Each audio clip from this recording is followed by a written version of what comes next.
They told me to eat this cake outside by myself because they're celebrating my brother's 6th month inside. What I saw in front of my brother's house was my niece, Anna, sitting all alone at the doorstep. The leaves were starting to fall, and as people prepared for winter, she was sitting there without shoes, all alone. It was a disturbing sight. Her little hands were trembling as she held a squished cake. Everyone's inside celebrating my brother's 6th month. I could hear my brother and his wife laughing through the window. "You must have been so cold dressed like this." I hugged my crying niece. What on earth did my brother and his wife do to this poor child? Anger welled up inside me. "It's okay. You're safe now. I'm going to drag those two to the depths of hell." I clenched my fists. And so, I reached out to my Anna's real mother to uncover the truth. My brother's inhumane plan, willing to do anything for money. The cruel treatment they justify as discipline or education. One horrifying fact after another came to light. And then came their inevitable downfall. My brother and his wife had no idea that this happy family gathering would be their last. My name is Emily, I'm 27 years old. After graduating from college, I got a job at a small local company. I work in the accounting department, spending my days staring at numbers. Every day, I finish work on time, go to yoga class or the gym, and then return to my apartment. On weekends, I enjoy traveling or taking road trips with friends, or sometimes just having a good cry at the movies. Marriage? I'll get around to it eventually. There's no point in rushing. You're still single? Saying you're enjoying it is just something people say when they're left behind. Well, not that guys would be lining up for someone as boring as you. Every year, our family holds a traditional New Year's gathering with relatives. My parents and relatives don't say anything about me being single. But there's one person who never misses the chance to bring it up, my brother, Jason. Jason married his wife, who's 4 years older than him, 5 years ago. Now he's the father of a 4-year-old cute girl. My sister-in-law is very considerate and gets along well with our parents. She's kind to me, great at her job, and has an admirable personality. I've always looked up to her. I admire and treat her like she's my real sister. It's a miracle that someone as selfish as you even got married. And to such a smart, beautiful, and kind wife, no less. I joked back at him. Jason always had a superiority complex and often looked down on me. So, banters like this is pretty normal for us.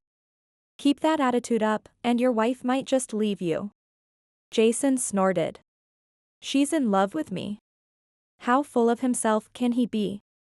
I rolled my eyes and walked away. It's true that back in school, while I was serious and on the student council, Jason was a bit of a troublemaker but popular with the girls because of his looks. I used to watch him out of the corner of my eye. Sometimes, I even envied him. It felt like my brother and I were living in completely different worlds. About 5 months after New Year's family gathering, something unexpected happened. The joke I made had become true. Jason is getting a divorce. My mom told me with a confused look while I was visiting home during the long weekend. What? What do you mean? What could have happened to my brother's seemingly happy marriage? I couldn't hide my shock at the sudden news. But that wasn't the only surprise. He's also getting married soon. My mind went completely blank. I couldn't process the rapid turn of events. What? What about Anna? Does this mean I won't see her again? Anna is my 4-year-old niece, Jason's daughter, who always greeted me with the sweetest smile whenever we met. If they divorce and she ends up living with her mom, would I ever see her again? Well, it turns out Jason got custody of Anna. He's going to raise her. I was even more shocked. Jason is going to raise her. As far as I can remember, I've never seen my brother involved in parenting at all. Even at family gatherings, he never paid attention to his family, he always just drinks with our uncle. Can we really trust someone as selfish as Jason to take care of Anna? Besides, I'm sure Anna loves her mom. Is Jason raising her really the best choice for Anna? I started to feel uneasy about it. The plans for his next marriage moved quickly, and he got married just 2 months after the divorce. A few months later, his new wife is already expecting a baby. Everyone was shocked by how fast everything was happening. Hi there. I'm Nora. Nice to meet you.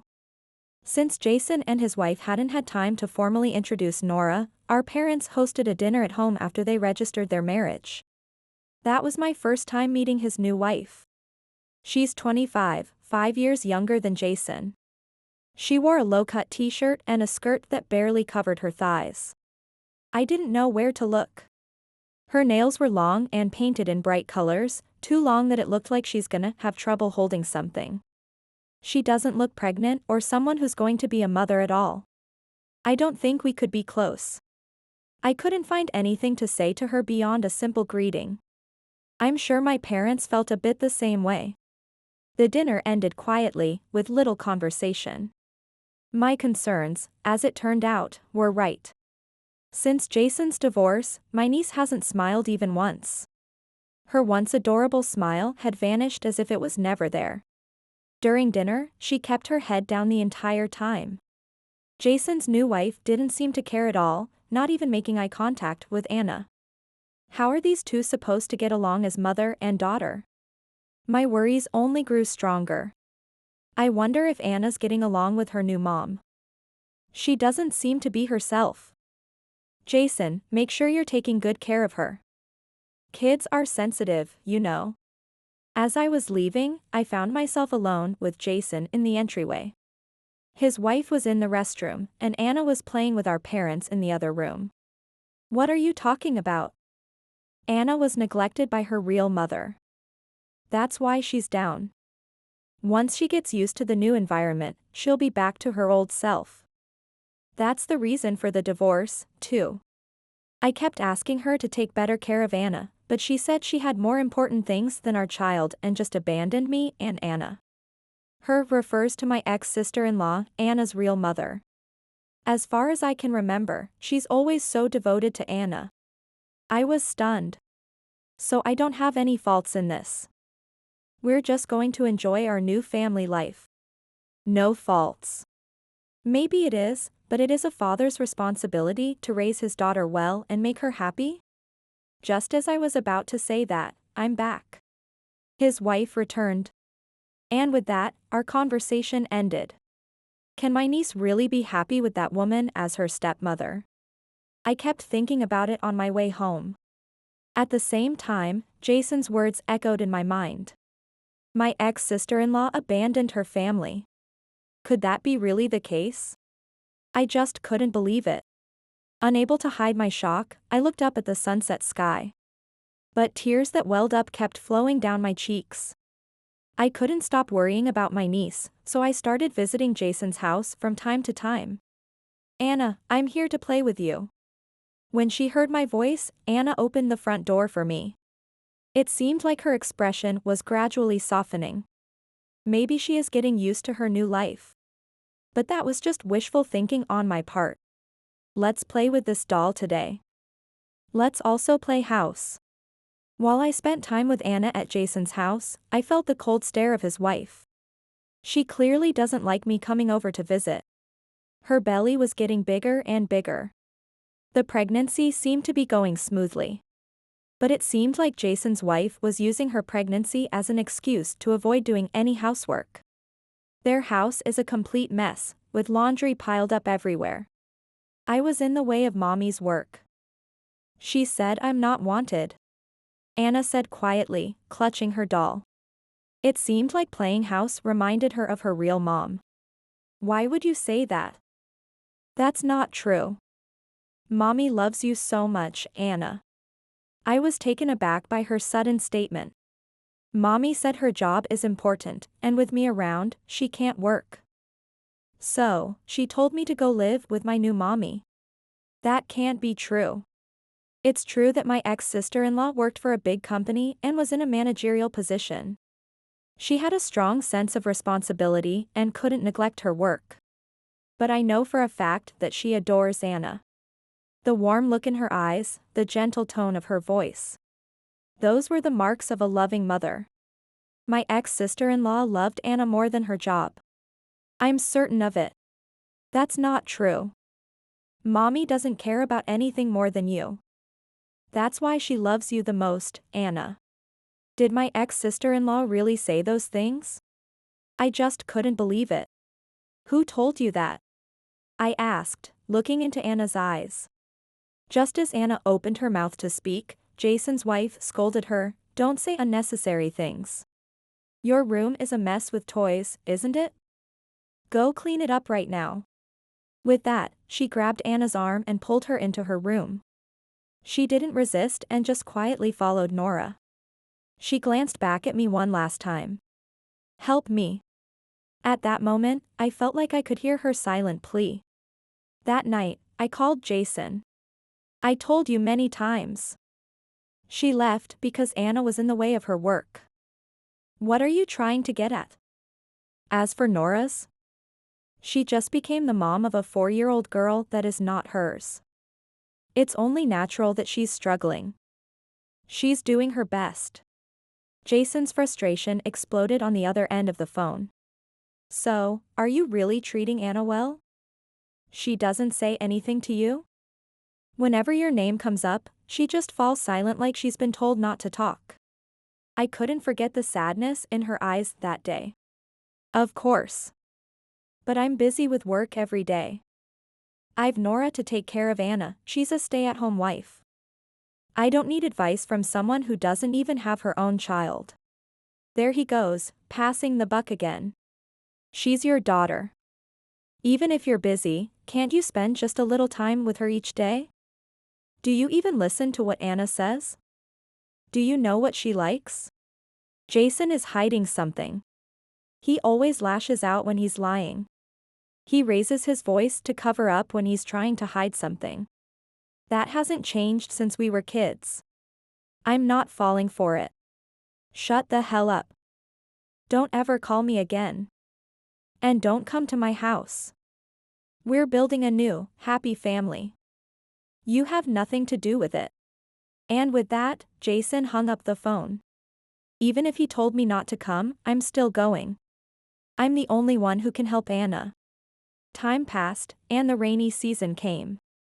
Jason's wife gave birth to a healthy baby boy, right on schedule. After she was discharged from the hospital, her mother moved in with them to help out until she fully recovers. During that time, Anna stayed at our parents' house. She seemed so happy and carefree at our parents' house. She had a great appetite, a healthy complexion, and was full of energy. I visited our parents' house frequently. When she knew I was coming, Anna always welcomes me with such joy. It was the same smile she used to have. But whenever Jason or his wife came up in conversation, she would always be quiet. In those moments, I could feel a wall between us. Thank you for taking care of her for so long. A month flew by, and soon Nora came to pick Anna up. "Anna, you can come visit anytime. I'll be waiting for you." Anna looked down again. "Come on, let's go home." Without acknowledging our goodbyes, Nora pulled Anna by the arm and quickly walked away. It didn't look like the walk of a normal mother and daughter. I watched them as they walked away. Something is definitely off. I can't just ignore what's happening with them. "Hello? Anna, are you there? I came to see you." Worried about Anna, I continued to visit Jason's house frequently. I would deliberately call out Anna's name loudly from the front door. This is part of my plan. "Hey, hey. Quiet down. Don't shout like that. You'll wake up my baby." Nora opened the door, looking furious. "Sorry, but you never answer the doorbell." She started pretending not to be home when I visit. "Of course. I'm busy every day. You wouldn't understand, living the carefree single life. I literally don't care what she says. All I cared about was whether Anna is okay. I'm here to see Anna." I pushed my way into the entryway. "If you don't stop coming here, I'll call the police." Nora screamed like crazy, so much for her sleeping baby, she refused to let me see Anna. Fine by me. Who's really going to have trouble if the police comes? If you have a valid reason to keep me from seeing Anna, go ahead and call them. Her face turned bright red.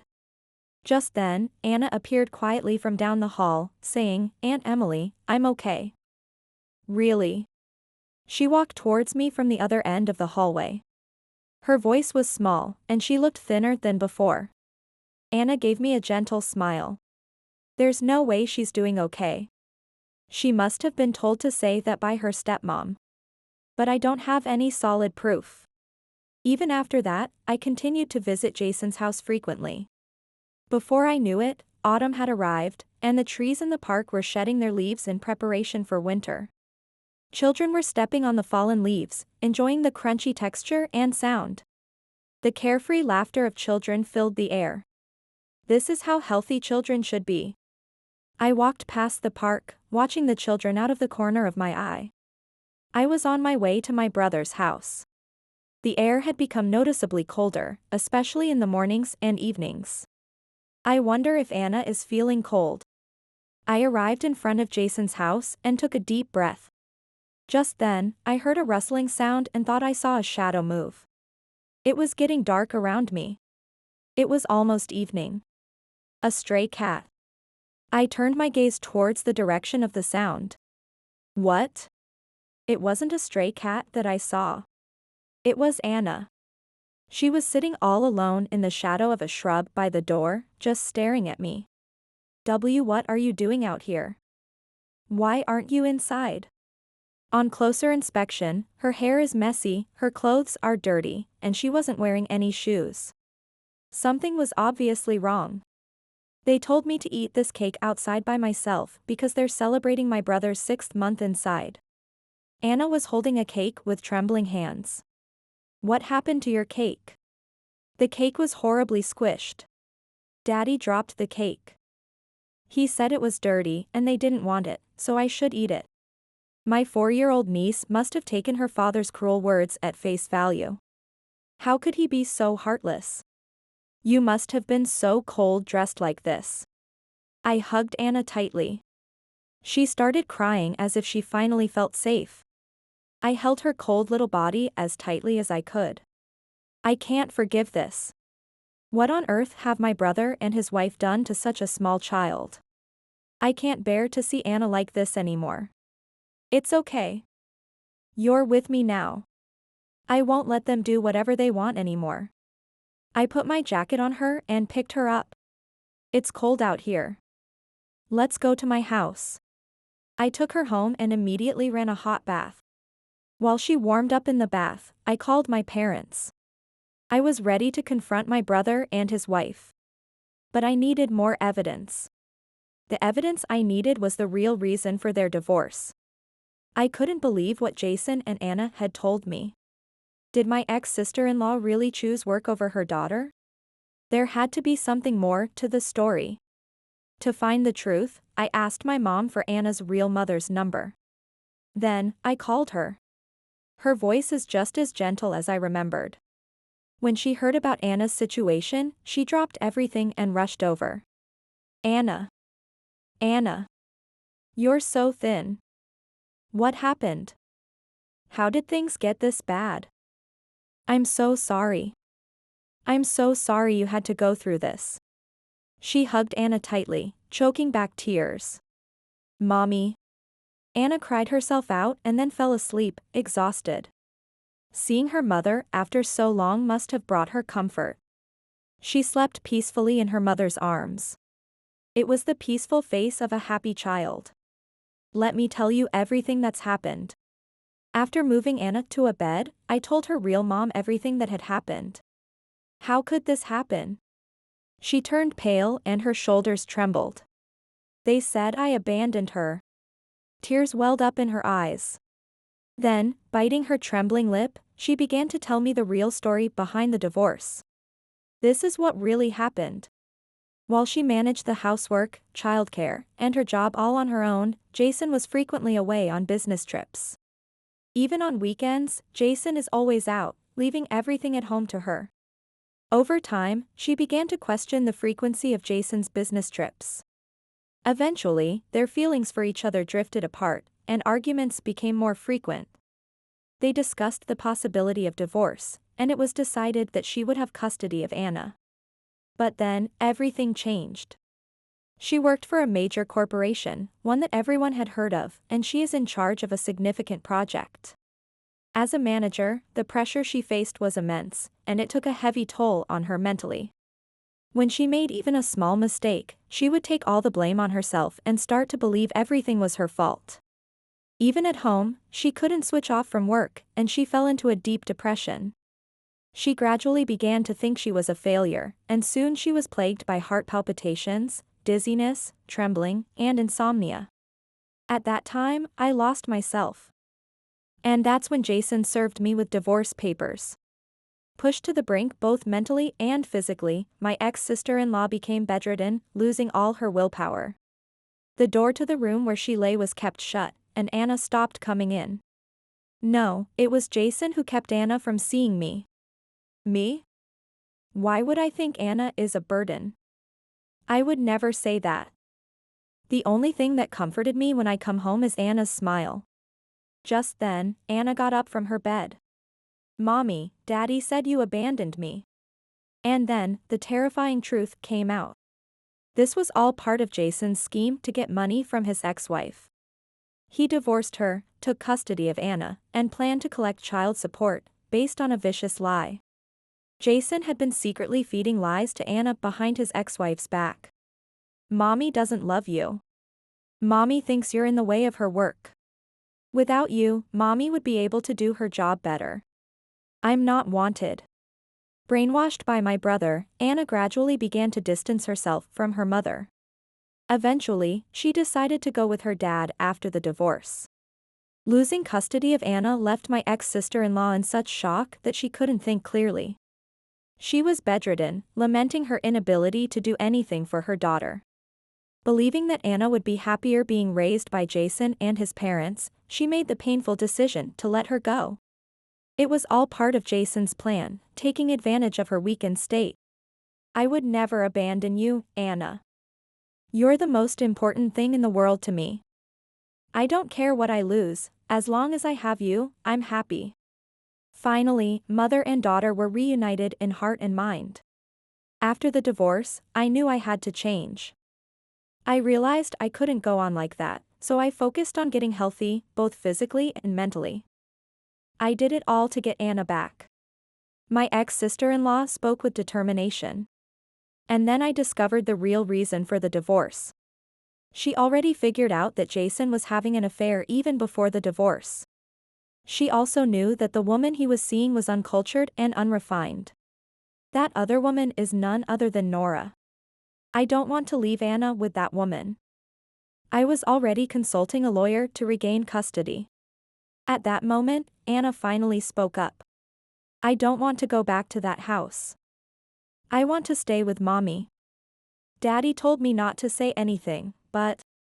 Just as I suspected, Jason and his wife had told her to keep quiet. The life Anna described in that house was unimaginably cruel. Nora doted only on her newborn son, treating Anna like she was trash. "You're a nuisance, so go eat by yourself over there. Anna eats alone in a dark room every day. This is all the food you need." She was fed with what leftovers the couple had every day. And every night, she slept alone in a cold room. She wasn't allowed to bathe or go outside. Jason and Nora had taken away all her dignity. She falls asleep listening to their laughter as they played with her baby half-brother, watching the light seeping through the door crack. "Mommy." Every night, Anna would remember her mother's warmth and close her eyes, feeling powerless. It totally broke our hearts. This was beyond the scope of discipline or education. "We need to do something about this." My ex-sister-in-law nodded firmly in agreement. "We won't let Anna go back to that couple." And so, we decided to fully confront Jason and his wife. I left my ex-sister-in-law and Anna at home and went to the police station. After taking a deep breath, I opened the door to the station.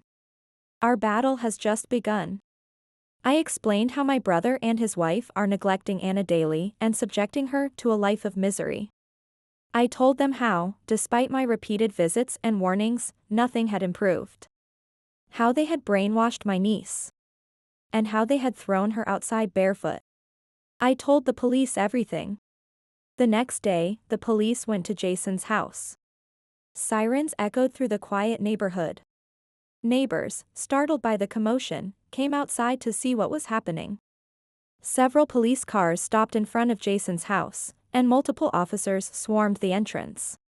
"What the hell do you think you're doing? Let go of me. Stop it. You can't just barge into someone's house like this."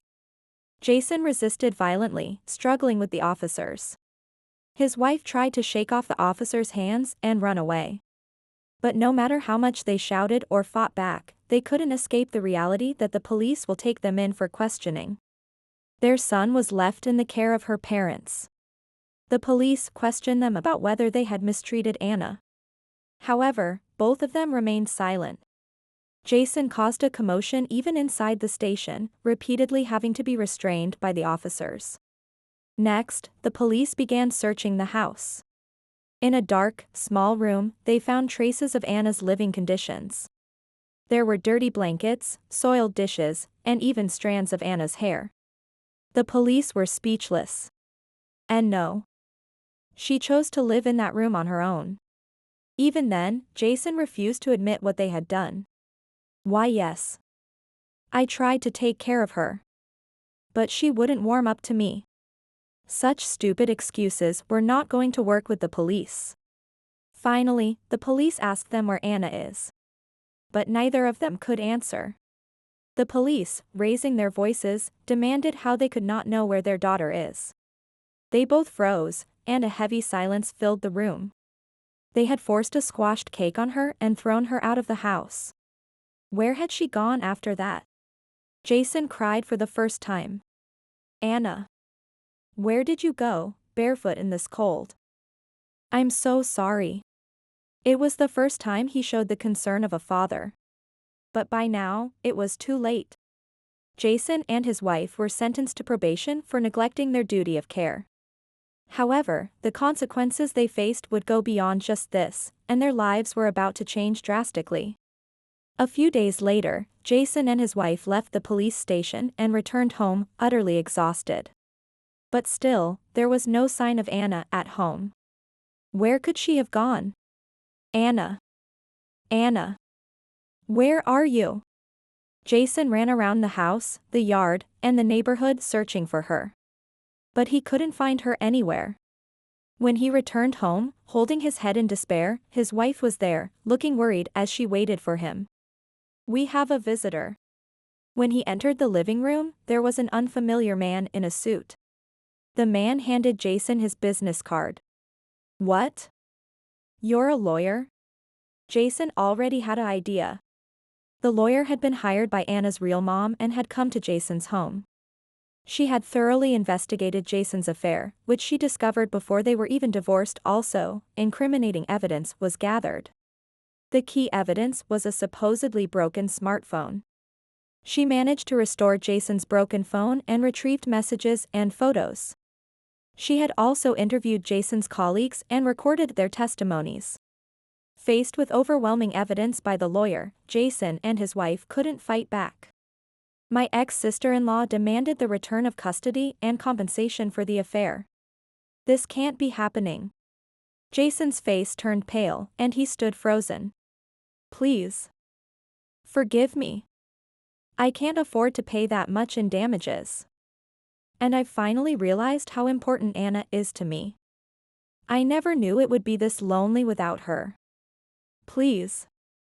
I'll change for Anna from now on. So, don't take her away from me."